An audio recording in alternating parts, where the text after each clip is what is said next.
How about this? They were outscored by 45. 45. From the three-point line, 32, 45, 26, 20, yeah. And they were outscored 33-6 in points off turnovers. BD, you just heard LeBron James and talk about kind of the trade or talk about the rumors of the trade and how it affects these young guys. What do you think? I'm in the locker room like this, dude. I'm dodging. I'm dodging all media. I think it's tough, right? So being a young guy, first, second year in the league, come to the Lakers. Oh, we got LeBron. Everything is great. You're in playoff position, first part of the year, everything's looking good.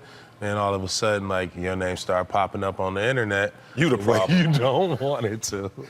And so now your life is spent, you spend your life, like he's saying, you spend your life in these phones, right? And so now every comment, everything that is saying is going to affect your daily routine. That's how you work out. That's your dedication to the team. And I think right now for the Lakers, they had a good thing going. They had some promise. They had something to look forward to. I think with all this hoopla and social media and trade talks, that it's messing up the chemistry and the foundation that they want to establish to get people to come to LA and play for the Lakers again. Candace, you're still playing it, and when I played, it really wasn't a lot of social media, and I'm happy for that. I think it could have benefited the players at that time a lot more, but again, I wouldn't want the distraction of teammates coming in the locker room at halftime looking at their phones. I'm not used to that. I know that happens in locker rooms. What would be your advice to the young guys to stay off the phone? Can they? And being the leader of your team, how do you think it's going to affect guys on this team? Well, I think Luke Walton said they had an issue after the last game where they got into it as a team and it was addressed. So I think to avoid it and to not talk about it makes things worse. Social media is there. You're going to hear things. You get alerts on your phone. And if you haven't, you've been living under a rock.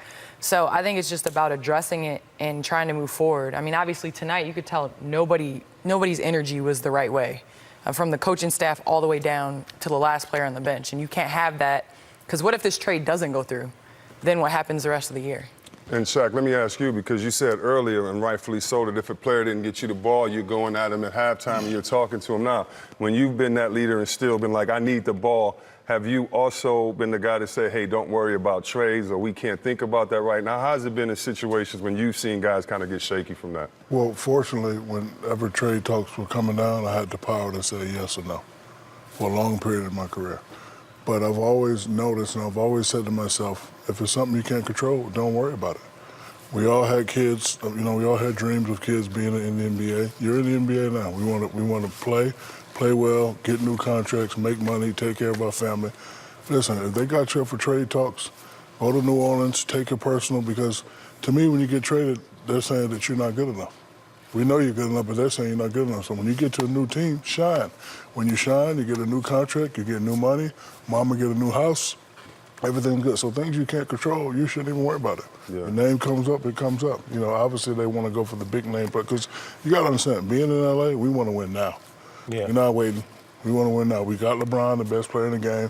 We got a chance to get AD. We want to do that now. We're not used to being 27 and 27 going into the All-Star break. So they want to win now. So my advice to the young players, don't even worry about it. Go somewhere else, get your money, get your mama a new house. That's what it's all about. It ain't about nothing else. You just made a good point. And what would be your advice to a guy like LeBron? And I know, he doesn't necessarily need advice. He's a winner. He's done it everywhere. But when you went to LA, I'm sure you had that same pressure that I'm going to come here and win us one. Is there anything that you would tell him in this moment? He has 4 years there. He wants to win the championship. Anything you would tell him about patience or no patience, a sense of urgency? What would you say? Ever since I've known LeBron, since 17 years old, he wanted to be the best player in the game. I had a taste of winning in Miami, went back home, helped Cleveland win after a 50-year drought. So he's used to winning. He wants that. Been to the finals 8, 9 times in a row, so he understands what it takes to win.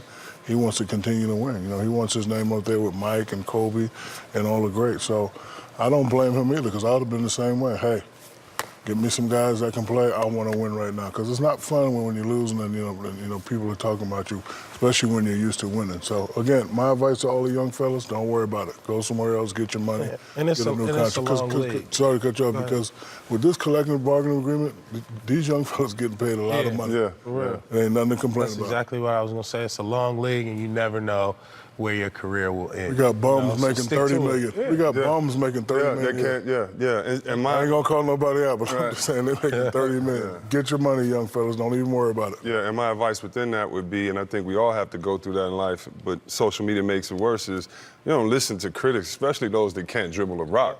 I don't care what you say to me about my life or career. If you can't do what I do, I really don't have anything for you. So I would say to those guys like Ingram, Kuzma, guys that are still working their way up and building their resume, really don't pay attention to the love or to the hate, because really no one can do anything for you but your teammates or really you in that off season. So it'll be interesting to see how these guys handle it. And to add off, for some players, they play better in a smaller market. Yep. Everybody can't play in L.A., true. Miami, and Boston, all that. So if you get to a smaller market where there ain't that much going on, now you can really focus on your game. And then every 2-3 years, you get to call your shot. So